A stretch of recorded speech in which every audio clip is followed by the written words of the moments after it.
I'm not an expert on Shakespeare by any means, but the people who are, many of them, have had questions about who the actual writer was. Francis Bacon, the guy who came up with the scientific method, and many others. Mark Twain wrote a great deal about the fact that it couldn't have been this guy. It had to be somebody else. And so people have had different theories about who they thought it was, but they're pretty much, if they look at it carefully and if you think about it critically, you know that that's not true. In the same way that if you look at 9/11, you know the government's official conspiracy theory is not possible. Or if you look at the JFK assassination, you know the government's official conspiracy theory, well, it's not a conspiracy theory. They're lone shooter. And anything else that is a conspiracy, well, that can't be true. But you look at their lone shooter account of the JFK assassination, or you look at what their conspiracy theory is about 9/11, and you understand, well, that can't possibly be true. I'm not necessarily sure who pulled the triggers or who collapsed the buildings, but I know that the government story isn't true. And so that's the way the people are about this story about Shakespeare. And it was an interesting thing for me and the evolution of my thinking, I think, about things. There was a book that was written by Joe Sobran called Alias Shakespeare. And Joe Sobran, in case you don't know, used to be the editor of the National Review. And then he was kicked out of the National Review by William F. Buckley because he wasn't neocon enough. You know, Joe Sobran was an America First guy, and he really meant it, America First. And so he didn't want us getting involved in wars. William F. Buckley, on the other hand, closely tied to the CIA and the military-industrial complex's agenda, not an America First guy, an interesting guy, but I never had respect for him after I saw what he did with Joe Sobran. He ran him out of there like Lenin ran Trotsky out of communism. He ran Joe Sobran out of the National Review, and tagged him as anti-Semitic because he was America First. And so I don't think we should get involved in these wars. Well, Joe Sobran had originally been an English major, and he was very much interested in Shakespeare. And so he wrote a book called Alias Shakespeare. And in it, he makes the case, which all these people have had, about why they didn't think that the guy from Stratford-on-Avon was the person who wrote the books. As this person says, how did a rural bumpkin who could barely sign his name write the plays of Shakespeare? That is a mystery. And even more so, the fact that he would write from the perspective of always inside the court. You notice that, right? I mean, most of the Shakespeare plays, he has a lot of them that are focused around royalty and court life and that type of thing. A lot of intrigue about that.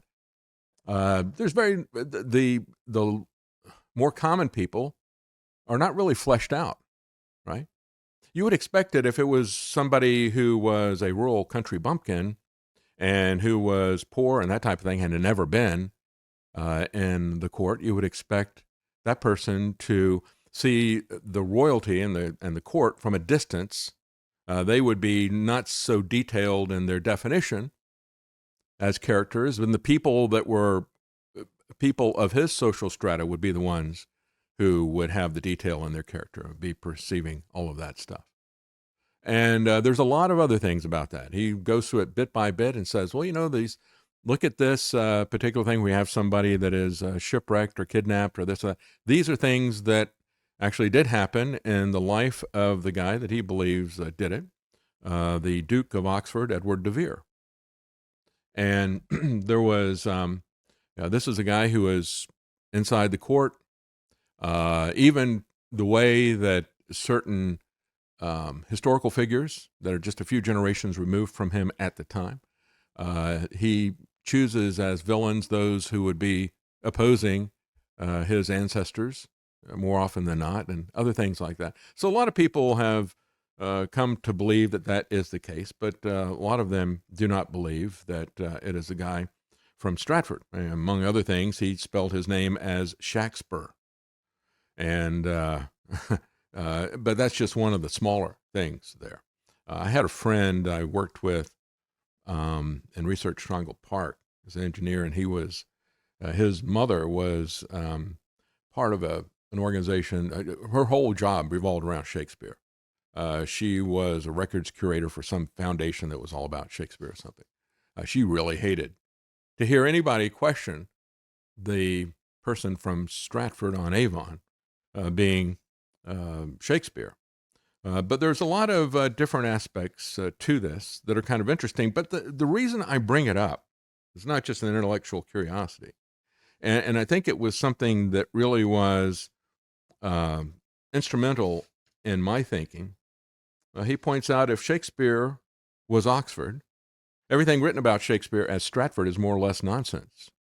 But an entire field would meme itself out of existence. And academic fields just don't do that. Not when there's no one above the field in charge of it. They cannot leap out of the local maximum of their own existence. We live in an oligarchy, and this is the key. We live in an oligarchy of prestigious institutions that are full of super smart people. But these institutions cannot change their mind. They operate by process. And there is no process for any such leap. They get entrenched in this. And they are not about to change, which brings us to another theory, a theory of evolution. There's been a lot written recently about it. In the last month, you've had a long essay written in The Guardian talking about how many scientists have a problem with the theory of evolution. A lot of scientists realize that it's not possible, and yet there's a lot of institutional resistance to that. So we see that when it comes to Shakespeare. We see it when it comes to Darwin. We see it when it comes to the climate MacGuffin. We see it when it comes to COVID and the vaccines and everything else. And this is why we have to look at how do we come to our decisions on things. Are we locked into some kind of an orthodoxy? Are we following authority figures without question? People who have a vested interest, an institutional interest, a career interest in propagating what has become, quote-unquote, settled science. He points out a 1973 evolutionary biologist, Theodosius Dobzhansky, wrote, quote, "Nothing in biology makes sense except in the light of evolution." Now, 50 years later, an increasing number of scientists are asking whether or not evolution makes any sense in what we now know from biology. A recent long-form essay in The Guardian signals just how urgent the problem has become for the most dominant theory in the history of the sciences. In it, The Guardian author, Stephen Baranier, gives a voice to a growing number of scientists who think it's time for a new theory of evolution. Well, maybe you could put in intelligent design or just creation. But no, we have to make sure that we have God out of the equation. Even if they don't have, again, they start from the assumption there cannot be a God. Therefore, we have to come up with a theory of evolution. There cannot be a creation. There cannot be intelligent design. So organisms change, and those that survive pass on traits.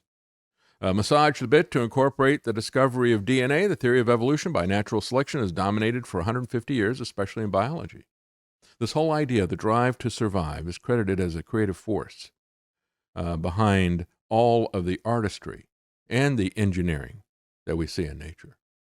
Not just the hydraulics of the spider's leg, but the many, many different things in each and every organism that have to be there simultaneously for any of them to make sense. They couldn't develop gradually over a period of time. They couldn't develop independently of each other because they would have been hindrances. That's the understanding of intelligent design. And then compounded with that is now the more detailed pictures and images and understanding that we have of the internal mechanisms and operations of the body, how it's a system inside of a system, inside of a system, inside of a system, and how these organisms are like machines. They have flagella that operate like a motor and other things like that. It is really a problem for evolution, and they will talk about it. Growing up, I would watch the National Geographic specials for the stunning photography, but it was just a non-stop badgering about evolution. That's all they would talk about. And it was such a wonderful thing when we taught the kids to teach them from a perspective of God's creation, to see how all of these different aspects in an animal, for example, had to be there at the same time. A woodpecker with a grasping feet that can support it on a vertical system, a head that that they're rapidly banging and drilling into the wood, but shock absorbers that are there to protect the brain from that kind of impact, and the long, sticky tongue that they use to pull the insects out of those holes and things like that. Or the giraffe, who has a massive heart because it has to pump all that blood to the brain. So what would happen when the head, up at such a height, bends down to eat or to drink? Well, it would pass out if there wasn't something to stop that. And it turns out that there is. There's like a sponge mechanism there to absorb the excess pressure of the blood. All of these different things, when you start to look at it from the perspective of God as the creator, it breathes new life into it. When I grew up and took science and it was all about evolution, everything was reduced to the least common denominator. Well, these animals have backbones and these don't. And then this is like that and that's like that. And it's like, it was really boring. But when we looked at it from the other perspective, every animal uniquely designed for a purpose with all of these different parts fit together. It truly was amazing. So the problem, writes this author, is that on The Guardian, is that according to a growing number of scientists, the basic story is absurdly crude and misleading. For one, Darwinian evolution assumes much of what needs to be explained. That's the whole point.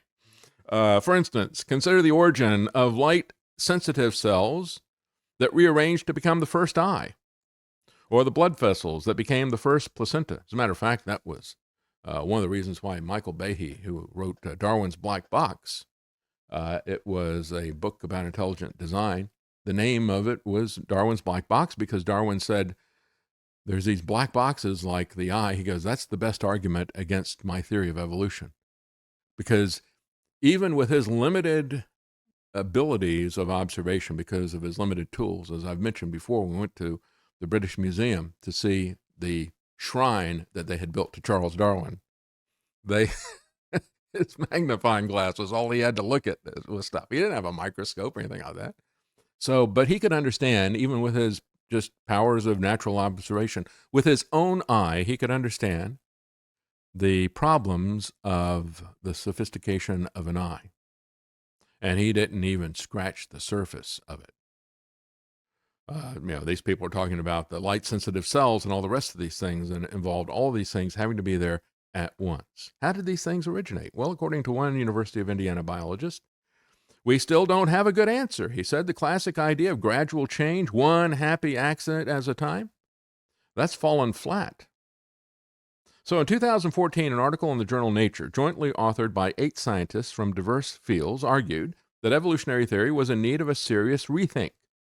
They called their proposal rethink the extended evolutionary synthesis.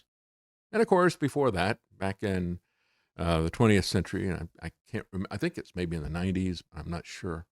You had one guy come up with a theory of punctuated equilibrium. That's what he's kind of referencing here with the happy monsters, fortunate monsters, a happy accident, that type of thing. Well, how did that happen? And how did all these things happen just so and just perfectly, and then be able to pass that on to subsequent generations? No. Along with Darwinian blind spots like the origin of the eye, the extended synthesis seeks to deal with the discovery of epigenetics. That studies the inherited traits that are not mediated by DNA. But what they ran into was this institutional resistance, settled science, authority figures. And again, going back to Francis Bacon's definition of science and scientific theory, he said we have to do things with observation, with measurement, and the argument from authority, which he called academia, he totally rejected. He said this is a hindrance to us being able to advance our understanding. So even today, the Guardian article described how Royal Society scientists and Nobel laureates alike boycotted this conference So they understand that there's major intellectual issues with this, that it doesn't hang together. But don't you dare go to that conference. I mean, that'd be like going to a 9/11 conference or something, right? They attacked the extended synthesis as, quote, irritating, disgraceful. And they went even so far as to call the people who were discussing this, they call them revolutionaries. Oh, maybe they could call them extremists, things like that, right? The head of the Department of Theoretical Biology at the University of Virginia said, well, parts of the modern synthesis are deeply ingrained in the whole scientific community. They're ingrained in funding networks, positions, professorships. It's a whole industry. And if you disagree with them, they take you on, don't they? We will not have anybody questioning our settled science or settled politics or anything else. It's settled because I said so. Any challenge to the established theory of life's origins, whether from Bible-believing scientists or intelligent design theorists, have long been dismissed as religion in a lab coat. The habit of fixing upon a dogma and calling it settled science is just bad science. And it stunts our understanding of the world. And it opens us up to tyranny, which I think all of you who are listening to this program understand that's what happened to us with Fauci and the rest of these people. Still happening to us with that. How did we get into that? What is the best defense against that type of thing? Well, again, to question, especially when you're talking about science. Science is based upon skepticism, never advances without it. And so we should be questioning our authority figures. They said it's a kind of idolatry that places science in the seat of God and appoints certain scientists as priests capable of giving answers that no fallible human can offer. Fauci has set himself up as a high priest of COVID, as a high priest of public health, as a high priest of vaccines. It feigns a certainty where real questions still remain. The great irony is that this image of the scientist as infallible priest makes them seem like the caricature of medieval monks that were challenging Galileo with heresy because he dissented from the consensus. We should be able to articulate why settled science makes such a poor God. Darwinist and Darwinian evolution is as unfit as it now seems. It should not survive. It is not fit to survive. I had a person who was a supporter, and he was very gracious. He wrote a letter to me. I talked about it at length. I'm not going to go into it. I talked about it at length on Saturday's program. And but the gist of it was that he didn't think I should be talking about what's going on with Alex Jones and the Sandy Hook trial and the threat to the First Amendment that presents. Because in my perspective, Alex has a lot of culpability in all of that. I think he's sincerely damaged the First Amendment in the same way that somebody who goes in and does a school shooting or starts shooting somebody in a public place, they damage the Second Amendment in the same way. Because people start looking at something that is wrong, and then they start looking at ways that they can attack our fundamental rights. And so he had accused me, among other things, of being an iconoclast. And I said, well, if by that you mean that I'm somebody who just seeks to destroy institutions just because they're established institutions, that's not true. I'm not looking to go out, and it may seem like that, but I'm actually a very conservative guy, You'd be surprised at how conservative I am about a lot of things, including institutions. I'm one of the most conservative people I know. But when it comes to the other definition of an iconoclast, and that is to remove and to overthrow idols, oh yes, I do fit that definition. I'm very much opposed to idols. I'm opposed to idols that we make singers or politicians or actors into idols, when we make political parties into idols, when we make ideologies into idols. All of those things need to be questioned. Science needs to be questioned. There's a lot of idolatry of science as well as the scientists. And so all of those things are up for questioning and should be questioned. We need to have a loyalty. We need to trust God, never trust men. We need to have a loyalty to principles, not to political parties. That should be our focus and our mindset. And that means that anybody who gets in the way of that, anybody that I supported, anybody that I worked for, anybody that I voted for, I'm not going to defend somebody simply because, well, I voted for him. And, it's like a lot of people will defend a car, because, well, I bought this car and I don't want to admit that I got snookered on this thing. And it's a piece of junk. It's a lemon and everybody knows it. Yes, I've been there. I bought a French car once. And our friends from the UK were laughing at us for doing it. And it was like, well, I had my reasons for buying it, and I learned my lesson, and I had to eat crow on that. But when we buy the wrong thing, and we buy into the wrong theory, and we buy into the wrong philosophy, or if we were lied to, and it turns out that it was not what it was represented to be, then we need to speak out. And we're talking about vaccines, we're talking about politicians, we're talking about all of this stuff.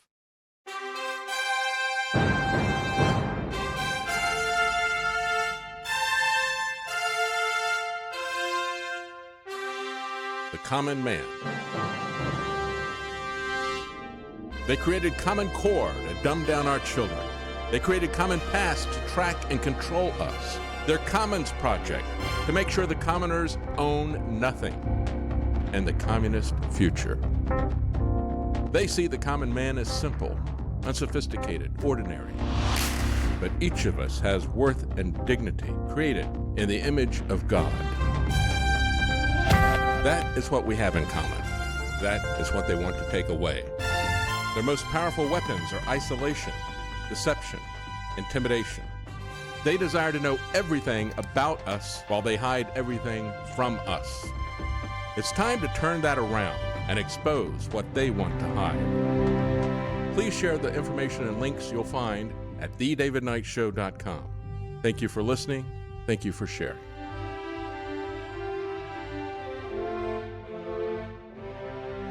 If you can't support us financially, please keep us in your prayers.